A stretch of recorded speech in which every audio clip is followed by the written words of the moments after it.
My name is Robert Davis. I'm 55 years old, and for 18 long years I dedicated my life to PharmaCore Solutions, a pharmaceutical giant headquartered in Newark, New Jersey. I was the senior regulatory compliance analyst, the invisible guardian of quality standards that ensured our medications reached the American market safely and ethically.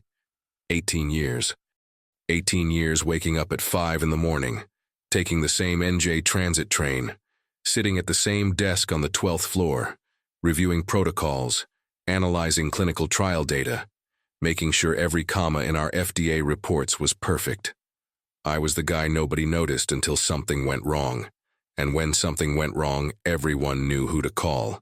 If you enjoy stories of cold-blooded revenge and gripping plot twists, like this video, and subscribe to the channel now. There are brand new, unreleased stories here every day, each one more intense than the last. My work was essential but discreet. While executives shined in shareholder meetings, I was backstage ensuring the company wouldn't get slapped with million-dollar fines for regulatory violations. It was work that demanded meticulous attention to detail, deep knowledge of federal regulations, and above all, absolute integrity. Everything started changing when Eleanor Vance took over as CEO in January 2023. 48 years old, Wharton MBA, a sharp smile, and an obsession with numbers that made her see people as spreadsheet items. She brought with her a new vision for PharmaCore, accelerated growth, cost-cutting, and in her words, elimination of bureaucratic redundancies. From day one, I felt I was in her crosshairs.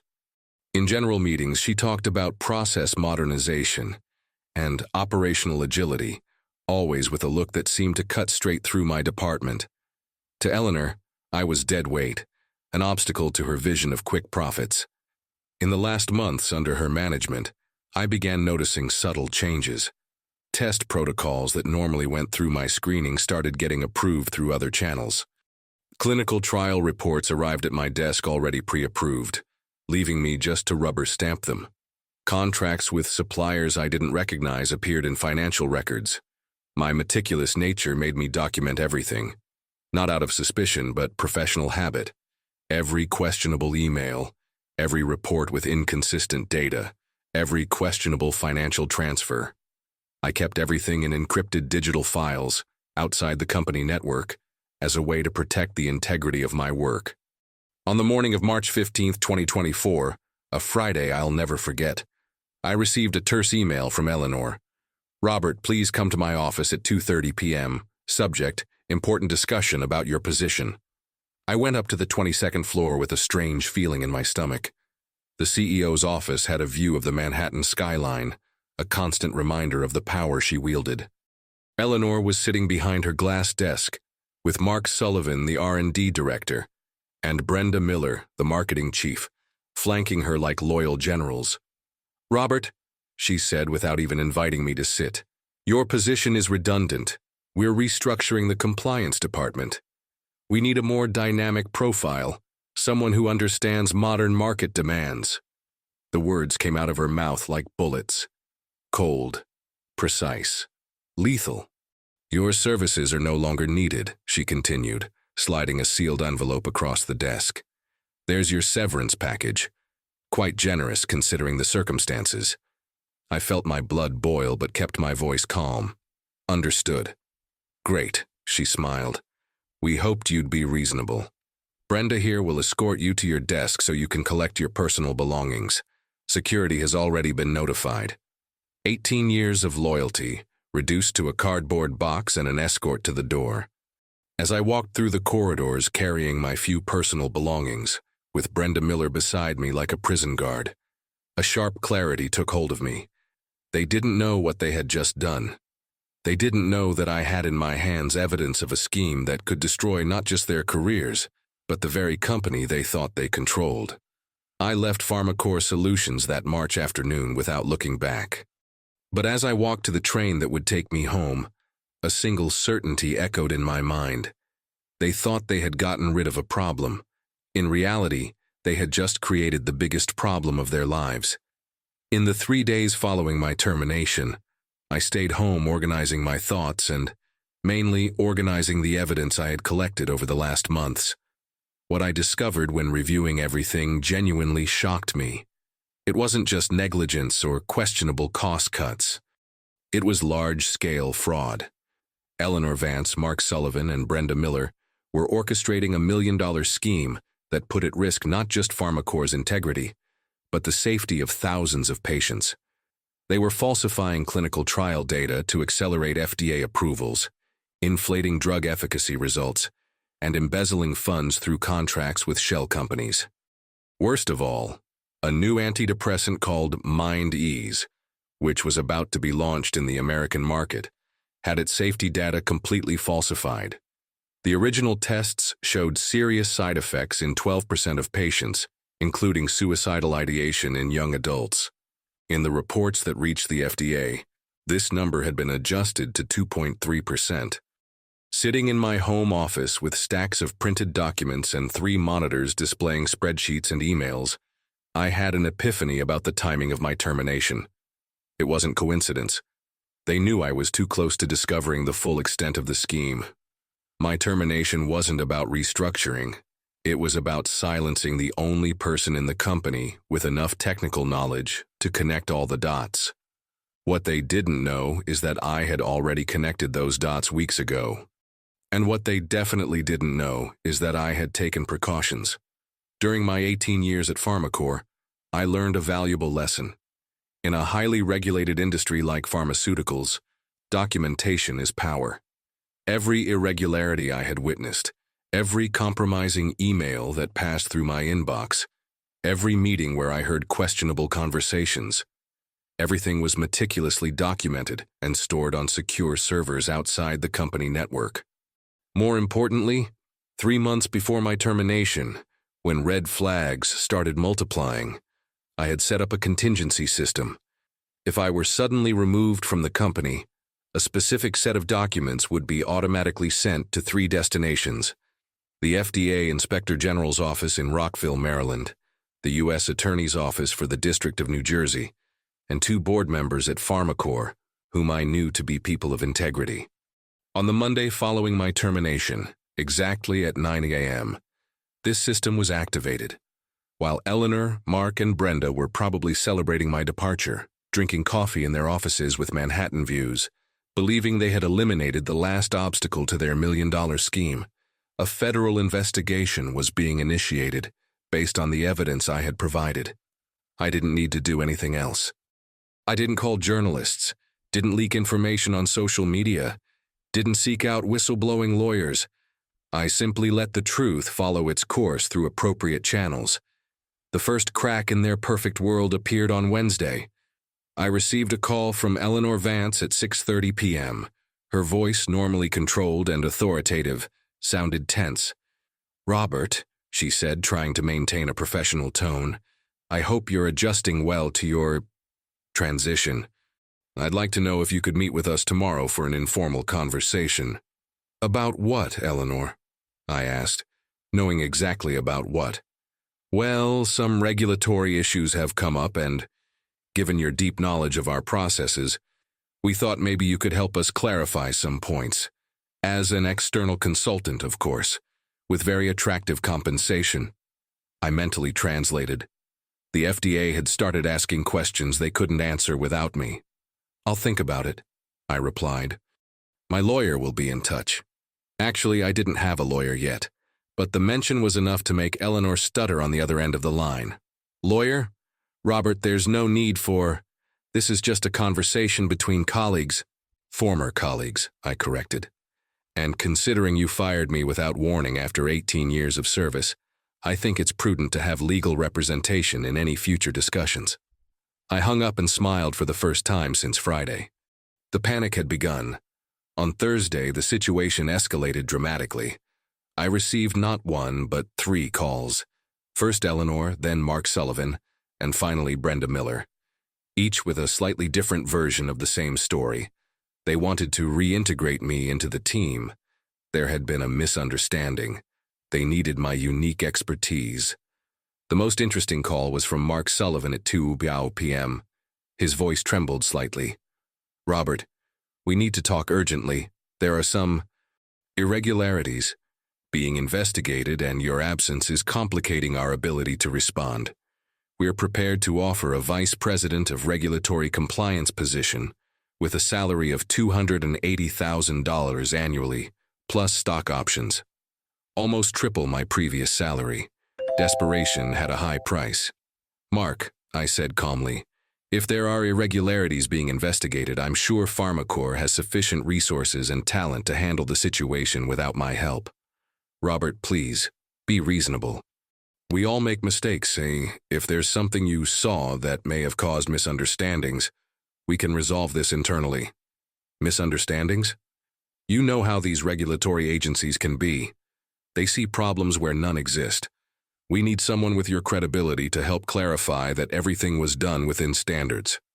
At that moment, Mark Sullivan was asking me to lie to federal investigators, to compromise my professional integrity, and potentially make myself an accomplice to federal crimes, in exchange for money. My answer is no, Mark, and I suggest you get a good criminal lawyer. The silence on the other end lasted 10 long seconds. When Mark finally spoke, his voice had lost all pretense of cordiality.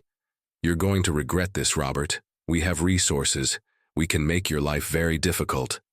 Good luck with that, I replied, and hung up. On Friday, exactly 1 week after my termination, the bomb exploded. On Friday morning, March 29th, I woke up to my phone ringing incessantly. It was 6:15 a.m. The first name on the screen was James Morrison, an investigative journalist from the Wall Street Journal, whom I knew from pharmaceutical industry conferences. Robert, have you seen the news? He asked, without preamble. What news? The FDA just announced a formal investigation against PharmaCorp Solutions. They're talking about possible falsification of clinical trial data and financial irregularities. Your name is being mentioned as a key source. I turned on the TV, and there it was. Breaking news: FDA launches criminal investigation into major pharmaceutical company. The ticker at the bottom of the screen scrolled information about PharmaCorp, mentioning internal documents obtained by a former employee and possible regulatory fraud worth millions of dollars. My phone didn't stop ringing all day. Journalists, investigators, lawyers, and even some former PharmaCorp colleagues wanting to know what the hell was happening. I kept my responses simple and consistent. I have no comments at this time. Any relevant information was provided to the appropriate authorities through proper channels. At 10:30 a.m., I received a call that made me smile. It was Eleanor Vance, but this time her voice was completely different. Where there had been arrogance before, there was now poorly disguised panic. Robert, we need to meet immediately. This is getting out of control. What exactly is getting out of control, Eleanor? You know very well what. This investigation, based on incomplete information, is hurting hundreds of innocent employees, people who have families, mortgages, kids in college. Interesting, I replied. Last Friday you said my work was redundant. Now you're worried about innocent employees. Robert, be reasonable. We're prepared to make a substantial offer. Very substantial. We're talking about a 5-year consulting package, $500,000 annually, full benefits, and a position on the advisory board. $2.5 million. The amount was impressive, but not surprising. Pharmaceutical companies facing criminal investigations can lose billions in fines and lawsuits. Eleanor, you're offering me $500,000 per year to do what exactly? To clarify certain information that may have been misinterpreted by investigators. You want me to lie to federal agents. I didn't say that. You didn't need to. The answer is no. Robert, you don't understand the implications of what you're doing. We have the best lawyers in the country. We can contest your allegations, question your credibility, make your life a legal hell. Do you really want to enter a war against a company with unlimited resources? Eleanor, I said calmly, I'm not at war with anyone. I simply provided facts to the appropriate authorities. If those facts are problematic for you, maybe the problem isn't with me. I hung up and immediately called the lawyer I had hired on Thursday, Daniel Reeves, a specialist in whistleblowing cases with an office in Manhattan. Dan, I just received a bribe offer of $2.5 million followed by legal threats. Did you record the call as I suggested? I recorded everything. This goes straight to the investigators. Eleanor Vance just added obstruction of justice to the original charges. On Monday, April 1st, the irony of the date didn't go unnoticed, the situation exploded completely. The FDA not only confirmed the criminal investigation, but also issued an immediate suspension order for MindEase, the antidepressant that was about to be launched.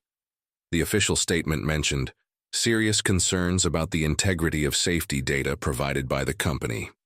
At 2:00 p.m., I received a call from Sarah Chen, one of the two people of integrity on PharmaCore's board of directors to whom I had sent the evidence. Robert, I need to inform you that the board met in emergency session this morning. Eleanor Vance, Mark Sullivan, and Brenda Miller have been suspended from their duties effective immediately. An independent forensic audit has been contracted. How did they react? Eleanor tried to claim that you had fabricated evidence out of revenge after your termination. When we presented the emails dated months before your departure, and the recordings of this week's conversations offering bribes, she fell silent. On Tuesday, the scandal made national headlines. CNN, Fox News, MSNBC, all covering the PharmaCore investigation, with experts discussing the implications for the American pharmaceutical industry. My name was being mentioned as a heroic whistleblower who had risked everything to protect public safety. Heroic. The word sounded strange to me. I had simply done my job, ensuring regulatory compliance. The difference is that this time, doing my job correctly had cost 3 corrupt executives their jobs instead of costing me mine. On Wednesday, I received the call I was expecting. It was from Thomas Bradley, the chairman of PharmaCore's board of directors. Mr. Davis, we would like to know if you would be available for a meeting tomorrow at 10 a.m. We have a proposal to make. What kind of proposal, Mr. Bradley? Well, considering recent developments and the urgent need to restore public confidence in PharmaCore, the board would like to offer you the position of Chief Ethics and Compliance Officer. It would be a new position, reporting directly to the board, with full authority over all regulatory and ethical matters of the company. SECO. A position that didn't exist a week ago, created specifically for me. What would the salary be, Mr. Bradley? $400,000 annually, with a 50% bonus target based on compliance metrics, stock options equivalent to $200,000 annually, and, Mr. Davis, complete autonomy. No decision of yours can be overturned by any company executive. On Thursday, I entered the same PharmaCore building for the first time since my termination. But this time, instead of going to the 12th floor where my old desk was, the elevator took me to the 23rd floor, one floor above Eleanor Vance's former office. My new office had a view of the Hudson River, and ironically a partial view of the Metropolitan Correctional Center, where Eleanor, Mark, and Brenda would probably spend the next few years. During the meeting with the board, Thomas Bradley handed me a press release that would be issued that afternoon. PharmaCore Solutions announces the appointment of Robert Davis as Chief Ethics and Compliance Officer, a new executive position created to ensure the highest standards of integrity and regulatory compliance. Mr. Davis, said Bradley, your first task will be to oversee a complete audit of all our processes and products. You will have unrestricted access to all departments, all documents, all decisions. Your word will be final on compliance matters. I looked out the window at the Manhattan skyline. 3 weeks ago, I had left this same building carrying a cardboard box, fired after 18 years of loyal service. Now I was the company's highest authority on ethics, with power to prevent anything like Eleanor's scheme from ever happening again. I accept, I said simply. Outside, the city's sirens continued to sound, but this time they didn't sound like a funeral. They sounded like a symphony of justice. 6 months later, sitting in my new office on the 23rd floor, I had a privileged view of how justice unfolds in the American system. The criminal case against Eleanor, Mark, and Brenda had become one of the most watched cases in the pharmaceutical industry in decades. The trial began in September. I was called as the prosecution's key witness, but my role was surprisingly simple. All I had to do was explain to the jury what the documents meant, The documents spoke for themselves. Eleanor Vance was sentenced to 8 years in federal prison for conspiracy to commit fraud, wire fraud, and obstruction of justice. Mark Sullivan got 6 years for the same crimes. Brenda Miller, who had partially cooperated with investigators, received 4 years. All were ordered to pay restitution totaling $12.4 million, but the professional consequences were even more devastating than the criminal ones. Eleanor, who once commanded a $2.8 billion company, now works in a federal prison library in Danbury, Connecticut, earning $0.23 per hour. Mark lost not only his job but also his license to conduct clinical research, essentially banned from the pharmaceutical industry forever. Brenda, after serving her sentence, found work as an administrative assistant at a veterinary clinic in Camden, New Jersey. During this period, my work as CICO completely transformed PharmaCorp's culture. I implemented a compliance system that became a model for the entire industry. We created a whistleblower protection program that guaranteed no employee would be punished for reporting irregularities. We established an independent ethics board that reviewed all important decisions. Most importantly, we managed to restore the confidence of the FDA and the public. MindEase, after undergoing completely transparent new clinical trials, was reformulated and eventually relaunched as a genuinely safe and effective medication. We saved not only the company's reputation, but potentially thousands of lives that could have been harmed by the adulterated drug. In December, I received an unexpected call. It was Eleanor Vance, calling from prison. "Robert," her voice sounded tired, defeated. I wanted to apologize." "Apologize for what, Eleanor?" "For everything. For firing you. For trying to bribe you.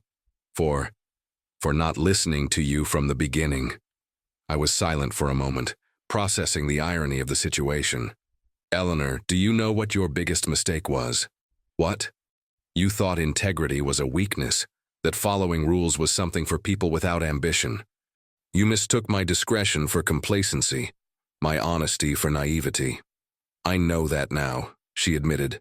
"Too late." "It's never too late to learn, Eleanor. You still have years ahead of you when you get out of prison. Use that time wisely." I hung up and looked out the window. The winter sun reflected on the Hudson River, and I thought about how life can change completely in a matter of weeks. 1 year after my termination, I was earning $600,000 annually. The bonus had exceeded all expectations due to exceptional compliance results. But more than the money, I had something that Eleanor, Mark, and Brenda never had. The satisfaction of sleeping peacefully, knowing that my work truly mattered. In March 2025, exactly 1 year after my termination, PharmaCorp received the Excellence in Ethics Award from the American Pharmaceutical Association. As CICO, I was the one who went up on stage in Washington, D.C. to receive the award on behalf of the company. During my speech, I looked at the audience full of industry executives and said, "This award is not mine. It belongs to all the professionals who choose to do the right thing, even when no one is watching. It belongs to those who understand that our first responsibility is not to shareholders or profits, but to the patients who trust our work." The audience stood in an ovation that lasted 3 minutes. That night in my hotel in Georgetown, I received a text message from my daughter Sarah, who worked as a nurse at a hospital in Boston. "Dad, I saw your speech on TV. I'm so proud. You've always been my hero." Hero. There was that word again. But this time it didn't sound strange. It sounded right. Today, 2 years after my termination, I continue as PharmaCorp's CICO. The company not only recovered from the scandal but became a leader in ethical practices in the industry. Our compliance program is studied in business schools. Our corporate governance model has been adopted by dozens of other pharmaceutical companies. And Eleanor, Mark, and Brenda? Eleanor still has 3 years of prison ahead of her. Mark found work as a lab technician at a community college, earning less in a year than he used to earn in a month. Brenda moved to Oregon and works at a natural products store. Sometimes when I'm in my office on the 23rd floor, I look down and see people entering and leaving the building. carrying their ambitions, their fears, their hopes. I remember that every ethical decision we make doesn't exist in a vacuum. It affects real lives, real families, real communities. The lesson I learned, and that I tried to teach through my example, is simple. Integrity is not an abstract concept. It's a daily choice, and when you choose it consistently, even in the most difficult moments, it becomes your greatest strength. Eleanor thought firing me would eliminate a problem. In reality, she had freed the solution. 3 weeks after my termination, their million-dollar scheme collapsed completely. Not because I sought revenge, but because the truth, when properly documented and channeled through appropriate means, always finds a way to the light. Today, when young professionals seek me out asking for advice on how to handle ethical dilemmas at work, I always tell them the same thing. Document everything, follow the correct processes, and never, ever, compromise your integrity for convenience or fear. In the end, the truth always wins. Because sometimes the best revenge isn't revenge, it's simply doing the right thing and letting natural consequences follow their course. If you enjoyed this story, like this video and leave a comment telling me what you thought. And if you're not already subscribed to the channel, please subscribe and hit the notification bell to receive notifications of new stories like this one. Thanks for watching, and see you next time.